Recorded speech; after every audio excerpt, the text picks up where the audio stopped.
on a besoin de consommer de l'info, on n'a pas le temps de le faire. Nous, on vous permet de sauvegarder ça dans l'app et de le lire avec les oreilles pendant que vous conduisez, que vous faites un footing, que vous marchez dans la rue.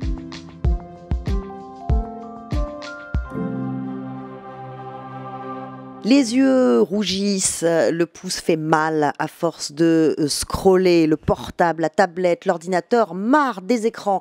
Oui, sauf que tout se passe par là, par ces écrans. Alors on fait comment? Eh bien, on lit avec ses oreilles. Bonjour Alexis Botaya et bienvenue. Bonjour. Fondateur d'Eloquence, c'est une appli qui transforme tous vos documents écrits en une playlist qu'on peut écouter n'importe quand, n'importe où.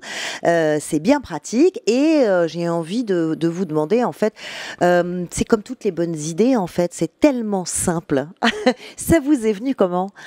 Oui, c'est vrai, on nous dit souvent pourquoi on ne l'avait pas fait avant. Ben oui, pourquoi on n'y a pas pensé plus tôt ? Il y a plein de raisons à ça, et peut-être on pourra en parler tout à l'heure. En gros, la proposition de valeur, elle est simple, et je suis sûr que vous avez vécu ça 100 fois dans votre métier. Vous avez besoin de lire un document, que ce soit un email, un document en PDF, un document Word, ou même un article web. Vous le mettez de côté. Et ce qui arrive généralement, c'est qu'en fait, se mettre de côté, c'est quasiment la poubelle. On n'y revient jamais. Et potentiellement, on peut perdre de la valeur à force de ça. Donc, surtout quand on est dans une profession où on a besoin de se tenir au courant des évolutions réglementaires, des évolutions de taux d'intérêt, par exemple, quand on est dans la banque. Bref, on a besoin de consommer de l'info.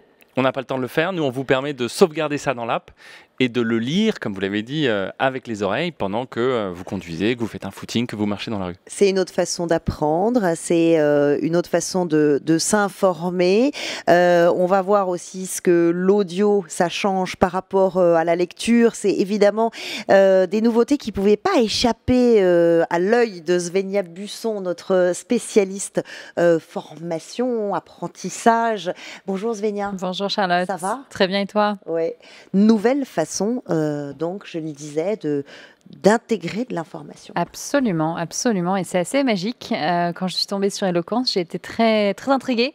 Effectivement, l'audio peut permettre énormément de choses que la lecture ne peut pas forcément permettre, notamment dans l'apprentissage. Et Charlotte, est-ce que tu savais qu'en 1947, la Sorbonne était la toute première institution en France à diffuser ses cours à la radio? Et pour une fois que la France est pionnière dans ce genre de technologie et d'avancée, c'est bien. Bravo la Sorbonne. Absolument, et depuis, les plus grandes institutions éducatives mondiales s'y mettent, créent leur propre podcast, leur propre contenu audio pour former, et ça c'est assez incroyable, et je vous conseille à tous les podcasts du Collège de France et de Stanford qui sont assez extraordinaires. Voilà. Il y a la Chambre nationale des arts et métiers aussi, enfin bref, il y a beaucoup de contenu qu'on peut aller chercher. Absolument, absolument. Donc Alexis, l'audio, vous êtes un fervent défenseur de l'audio par rapport à l'écrit, et c'est un format qui convainc aussi beaucoup le monde de l'entreprise. Est-ce que vous pouvez nous en dire plus sur l'utilisation de l'audio et d'Eloquence dans le monde de l'entreprise? Oui, alors...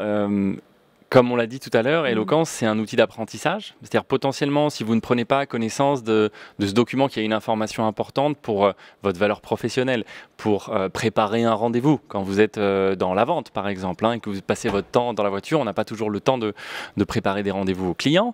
Quand vous devez préparer une réunion, tout ça, c'est des choses, des documents qui circulent dans l'entreprise de façon très régulière et dont on sait très bien qu'on n'a pas le temps de les lire. Donc on arrive en réunion comme un bleu et on est complètement à l'ouest, concrètement le disons, on l'a tous vécu. On arrive en rendez-vous client, on n'a pas eu le temps de prendre toutes les infos, donc on ne sait pas trop comment se positionner. Nous, on a des entreprises qui sont venues vers nous, qui nous ont dit chaque matin, on envoie à nos collaborateurs une information, un long grid. On veut absolument qu'ils en aient connaissance, c'est important pour eux, et on sait qu'ils ne le font pas. Ils ne le font pas parce qu'ils n'ont pas le temps de le faire, et on se dit tout simplement, ce serait plus sympa de l'écouter en se faisant un café que d'avoir les yeux sur l'écran en le lisant, quoi. Mais alors du coup, ça marche comment la technologie? Comment on transforme un document écrit en audio? Alors c'est ce qu'on appelle du text-to-speech, pour du texte à l'audio. C'est des technologies qui, pour le coup, alors datent pas de la Sorbonne, comme on le disait tout à l'heure, mais qui, pour le coup, ont été développées de façon assez ancienne. La première démonstration d'un text-to-speech public, c'est Steve Jobs qui l'a faite à sa première keynote en 84. C'est l'ordinateur qui se présentait tout seul, qui disait « Bonjour, je m'appelle Macintosh ». Enfin, c'était un peu rudimentaire à l'époque. Ça faisait beaucoup voix de GPS. Et il y a encore quelques années, ça faisait pas mal voix de GPS. L'intelligence artificielle est arrivée, tout s'est accéléré. Et maintenant, les voix sont d'une qualité remarquable. Donc c'est comme ça que ça fonctionne. Nous, on rajoute une couche techno made in éloquence sur toutes les voix de synthèse qui existent aujourd'hui sur le marché. On améliore leur élocution, leur éloquence, leur phrasé. C'est pour ça qu'on s'appelle comme ça d'ailleurs, non pas phrasé mais éloquence. Et ça permet d'écouter ces voix de synthèse de façon plus longue, prolongée, de vraiment avoir une interaction avec elles. Très bien. Et du coup, est-ce que vous pouvez nous parler d'un utilisateur type, quoi? Est-ce que c'est le commercial, comme vous disiez tout à l'heure? Est-ce que c'est un manager? Qui utilise Eloquence? Il y a plein de use cases. Le commercial, par exemple, typiquement, je suis sur la voiture, je vais en rendez-vous, j'écoute les informations relatives à mon client en allant vers le rendez-vous. Il y a toutes les professions réglementées dans le droit. Vous avez très régulièrement des évolutions réglementaires et si on passe son temps à se tenir au courant, on passe sa journée professionnelle à faire ça. Donc on peut faire ça en allant chercher les enfants à l'école, en faisant un footing. Donc c'est du gain de temps, c'est d'une certaine manière une application de productivité. Il y a le use case ensuite en interne. J'échange de la veille avec mes collaborateurs. Donc nous, par exemple, chez Eloquence, on a des playlists qui concernent la veille sur l'écosystème de l'audio et on les échange avec les différentes personnes qui font partie de notre écosystème. Donc ça leur permet de rester aussi en veille et de partager de l'information. Le vrai sujet aujourd'hui, c'est comment on partage cette information, comment on fait en sorte que tout le monde dans l'entreprise ait le même niveau d'information. Et l'audio a une puissance phénoménale pour ça. Alors encore plus maintenant que le télétravail s'est développé de manière très accélérée avec cette crise. Pour tous ceux qui sont votre public s'élargit, puisque pour tous ceux qui sont en télétravail, là c'est un outil idéal. Oui, on a découvert des use cases pendant le premier confinement. Typiquement le père ou la mère de famille qui doit s'occuper des enfants et qui doit bosser en même temps. Ça, c'était la catastrophe pour plein de gens.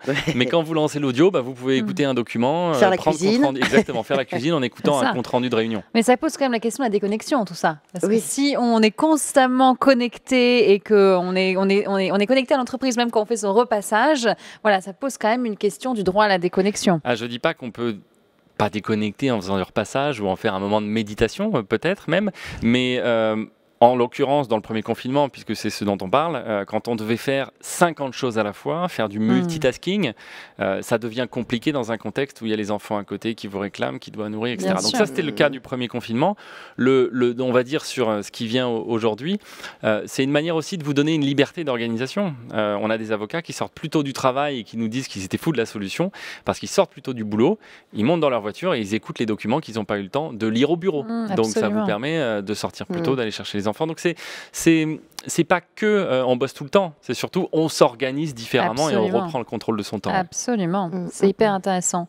Et si on revient sur notre sujet du learning, de l'apprentissage, ça m'intéresse de savoir si vous avez déjà des premiers utilisateurs qui l'utilisent dans le cadre vraiment d'une formation, où ils doivent se former, où ils ont potentiellement de la théorie à assimiler. Est-ce que vous avez déjà des premiers cas d'usage ?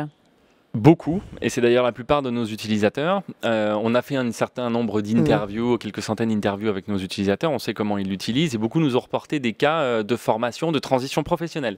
Donc transition professionnelle, je suis éducatrice maternelle, je deviens éducatrice sociale, on a un cas typique, j'y pense, voilà. J'ai une formation, j'ai énormément de documentation, et cette documentation qui est sous format PDF, je dois l'ingurgiter pour passer les tests, je dois l'ingurgiter pour être diplômé de ma formation.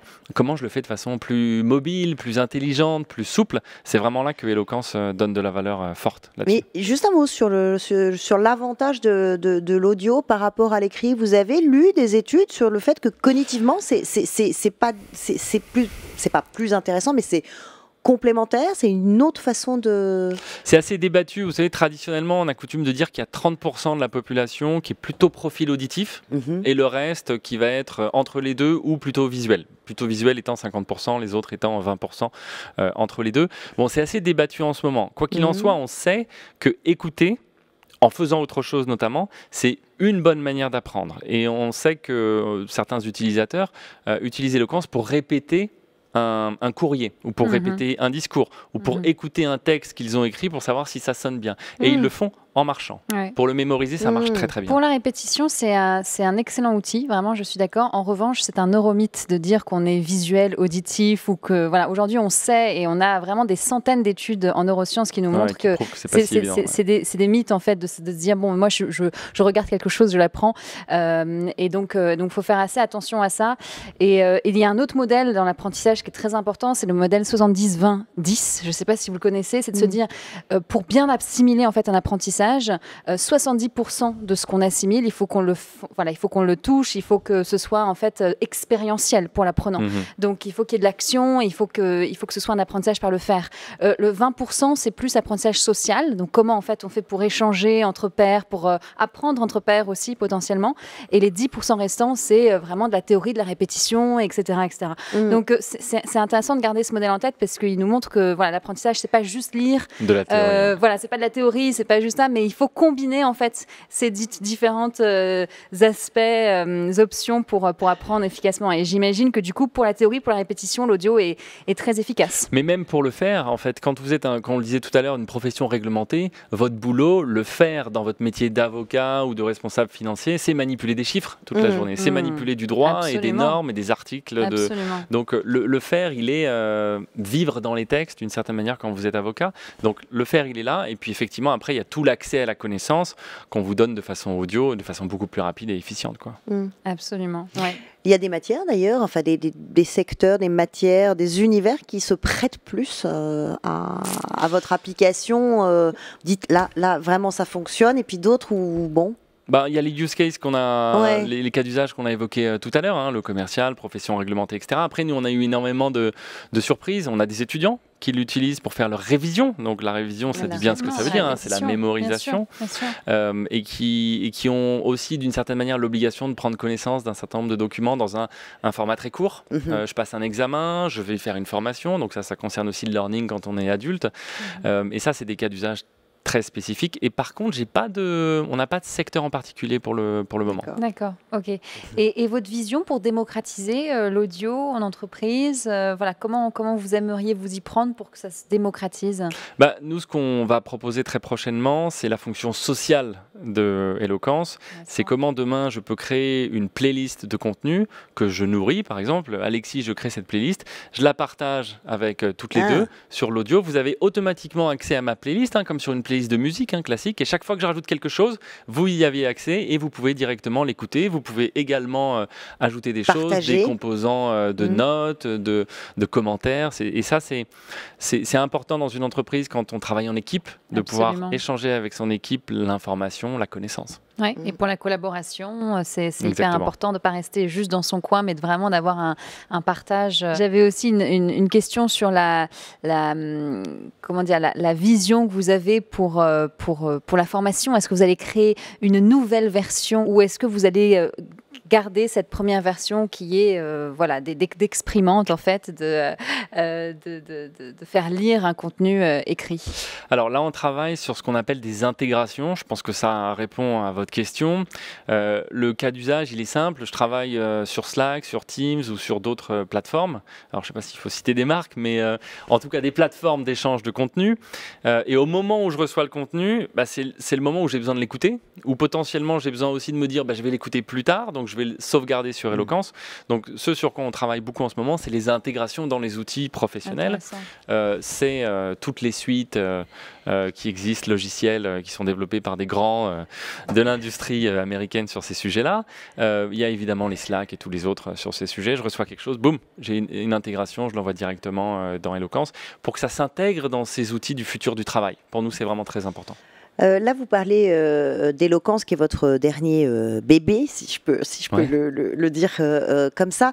Mais je voudrais qu'on élargisse un peu le débat sur l'innovation, parce que c'est votre dada, c'est vraiment votre spécialité. Master de communication Sciences Po, journaliste chroniqueur sur C8 aussi.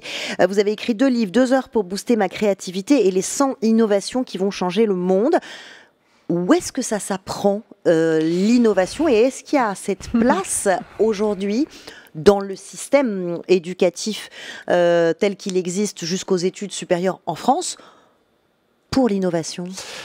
Oula, on a combien de temps pour ça? Non, mais vu de votre point de vue d'entrepreneur et qui vient de nous proposer une innovation. Je suis entrepreneur avant tout. Les chroniques télé que j'ai faites, effectivement, c'est parce que je suis passionné par le domaine des contenus. Ce qui m'intéresse, c'est comment proposer des nouvelles formes de consommation des contenus. Donc, c'est ma deuxième boîte, Eloquence. J'en ai une avant que j'ai cédée il y a 2 ans, qui était sur l'innovation également dans les consommations de contenus.